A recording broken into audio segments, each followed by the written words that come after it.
Tacite like a tutti, io sono Linda Kelsang Santulama e benvenuti a Tibet TV, un settimanale in italiano che vi racconta le notizie di questa settimana sul Tibet, Sua Santità Dalai Lama e l'amministrazione centrale tibetana.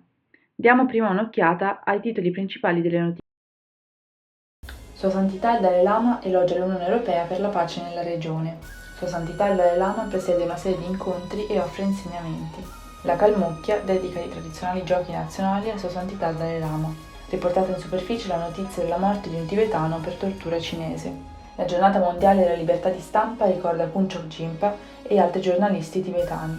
Gli Stati Uniti rimuovono l'espressione ingiustificata sulle relazioni Tibet-Cina e i senatori Rubio e Lei applaudono il cambiamento. I Sikion sollecitano una risoluzione collettiva nell'affrontare l'ondata di Covid-19 in India e l'estensione del lockdown negli insediamenti tibetani. Il comunicato del ministro degli esteri del G7 sulla Cina include il Tibet. I giapponesi si uniscono durante il Tibet Festival in Giappone durante la Golden Week. Il Tibet è un paese occupato, i tibetani non sono una minoranza etnica. Il Tibet Brief 2020 di Michael Van Volt. L'associazione canadese tibetana dell'Ontario rende omaggio al Sikion. Sua Santità Dalai Lama elogia lo spirito dell'Unione Europea e le attribuisce la pace in Europa. Martedì scorso, durante un'intervista con lo youtuber ceco Karel per The Václav Havel European Dialogues, a Sua Santità Dalai Lama è stato chiesto il suo punto di vista sull'importanza dell'Unione Europea, su ciò che Sua Santità ha imparato quando ha attraversato delle difficoltà nella vita e sulla sua reincarnazione. Since then, no longer any killing among the members of European Union. Now, the spirit of European Union and should spread to Africa, Latin America, and Arab countries, some kind of union. That's the best way guarantee for peace. Sua Santità Dalai Lama ha avuto una serie di incontri e insegnamenti virtuali all'inizio di questo mese. In un incontro sull'indagine scientifica sulla meditazione da parte di neuroscienziati russi mercoledì scorso, Sua Santità Dalai Lama ha detto che dobbiamo avviare più ricerche e indagare più casi sul Tuktam. Gli scienziati russi avevano lanciato un progetto di ricerca sul Tuktam, il fenomeno che a volte si verifica quando un meditatore realizzato muore e la sua coscienza sottile rimane nel corpo, anche dopo la morte clinica. Hanno istituito laboratori di ricerca negli insediamenti tibetani nel sud dell'India e hanno esaminato 104 monaci in meditazione. Sua Santità Dalai Lama ha dato un insegnamento sul Sutra del Cuore durante una preghiera di massa per la pace nel mondo organizzata a Taiwan lunedì scorso da praticanti buddisti cinesi e taiwanesi. I giochi nazionali tradizionali Kalmyki che si sono tenuti all'inizio di questo mese sono stati dedicati al tema Anno internazionale della gratitudine a Sua Santità il Dalai Lama e al 25° anniversario della fondazione del monastero buddista centrale Geden Sheduk Choi Korling. Si è tenuto nel villaggio di Yergeninsky, distretto di Kechenerovsky, Repubblica di Kalmyk, Federazione Russa. Secondo alcune fonti, un tibetano detenuto nel 2019 per essersi rifiutato di prendere parte a campagne coercitive di rieducazione politica a Tachen Township, nella contea di Nakchu, nella cosiddetta regione autonoma del Tibet, è deceduto dopo essere stato picchiato in custodia dalla polizia cinese nella tradizionale zona di Shangrampo, nella provincia tibetana del Kham. Norsan, di circa 36 anni, insieme a molti altri tibetani, è stato sottoposto a una campagna di rieducazione politica di massa o campagna di rieducazione politica, educazione patriottica, condotta dalle autorità locali nel tentativo di reprimere qualsiasi minaccia di disordini civili o addirittura di rivolte in vista dell'anniversario della nascita del Partito Comunista Cinese. A causa delle forti restrizioni imposte dalla Cina in termini di comunicazione online, la morte di Norsan era rimasta sconosciuta al mondo al di fuori del Tibet fino ad ora. Nella giornata mondiale della libertà di stampa, Kunchok Jinpa, che è stato torturato a morte in prigione dalle autorità cinesi per aver condiviso informazioni sul Tibet, così come i giornalisti cittadini tibetani imprigionati dalle autorità cinesi tra cui Go Pezang, Kunchok Tsepel, Tsomo Dawa e Losang Jamyang, sono stati ricordati. Il Tibet Bureau di Ginevra ha espresso profonda preoccupazione per le gravi violazioni della libertà di stampa da parte della Cina, compresa la persecuzione di giornalisti e degli assistenti dei media. Essi hanno esortato le Nazioni Unite, in particolare l'Alto Commissario delle Nazioni Unite per i diritti umani, nonché i relatori speciali sulla libertà di parola e di espressione, ed anche la comunità internazionale a monitorare, riferire e chiedere alla Cina di garantire e salvaguardare la libertà di stampa. Il rapporto annuale del Dipartimento di Stato americano sui diritti umani in Tibet non riconosce più ingiustamente il Tibet come parte della Repubblica Popolare Cinese.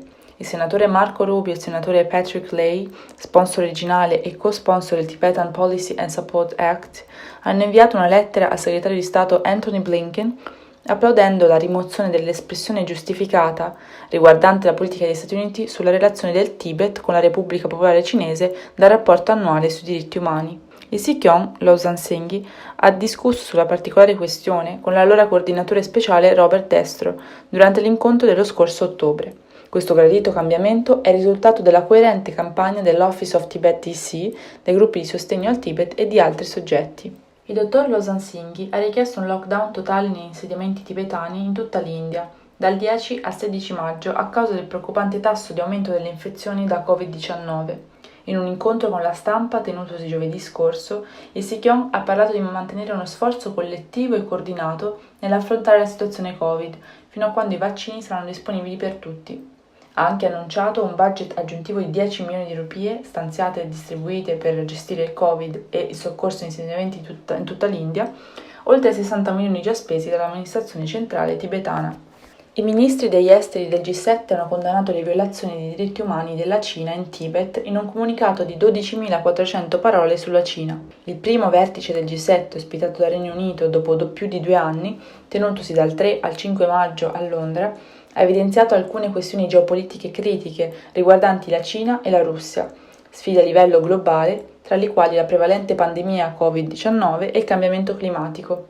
Questo tipo di diplomazia svolta in persona è stata vista come un passo fondamentale per consolidare l'approccio delle principali democrazie del mondo per affrontare le sfide globali e creare un mondo migliore. Le nazioni del G7 hanno discusso questioni globali di ampio respiro, dal cambiamento climatico alle questioni di diritti umani, all'uguaglianza di genere. La Cina era al centro della discussione e non per buone ragioni. Giapponesi e tibetani in Giappone si sono uniti durante il Festival del Tibet tenutosi online per 4 giorni organizzato dalla Tibet House Japan in coincidenza con le vacanze della Golden Week in Giappone tenutasi dal 2 al 5 maggio. Il festival mirava a celebrare la cultura, religione e storia del Tibet ed esprimere profonda gratitudine al governo e al popolo giapponese, ai sostenitori e agli sponsor per il loro sostegno incrollabile al Tibet. Il festival ha fornito inoltre l'opportunità ai tibetani e giapponesi di condividere le ricchezze e la cultura dell'altro e quindi rafforzare il legame spirituale e culturale. Come speaker al webinar del gruppo parlamentare lituano per il Tibet, il dottor Michael Van Volt ha detto che il Tibet è un paese occupato e i tibetani non sono una minoranza etnica. Al webinar lunedì scorso hanno partecipato i membri dei parlamenti e i sostenitori del Tibet dei paesi baltici. Il dottor Michael Van Volt ha parlato del suo libro Tibet Brief 2020 in una presentazione sulla questione del Tibet, che lui e Mick Bolges hanno scritto per rompere il silenzio sulla questione tibetana. Secondo Van Volt, il libro tratta fondamentalmente dello status giuridico internazionale del Tibet e di ciò che significa per la comunità internazionale.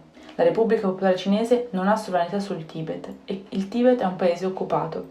Alla riunione il rappresentante Tashi Phuntsok ha elogiato il dottor Van Volt per il suo notevole lavoro. Ha ricordato gli enormi contributi che ha offerto nelle questioni legali, giuridiche e politiche del Tibet. L'Associazione canadese tibetana dell'Ontario ha ospitato un evento virtuale Thank You Sikyong per celebrare il suo incessante servizio e la sua distinta leadership. Tra i partecipanti alla cerimonia c'erano il rappresentante Ngodup Tsering, i membri dell'Associazione canadese tibetana dell'Ontario, i rappresentanti di varie NGO tibetane e alcuni parlamentari canadesi che hanno inviato le loro video congratulazioni e auguri a Sikyong, uno speciale video messaggio con alcuni degli illustri parlamentari della Camera dei Comuni che ha reso l'evento ancora più speciale. Il presidente dell'amministrazione centrale tibetana, Singhi, ha detto che tutti i suoi servizi e contributi sono stati unicamente guidati dal suo sogno di realizzare i desideri e le aspirazioni di Sua Santità per il popolo tibetano e la questione del Tibet. Per questa settimana è tutto, vi ringrazio per aver guardato Tibet TV e ci vediamo la prossima settimana.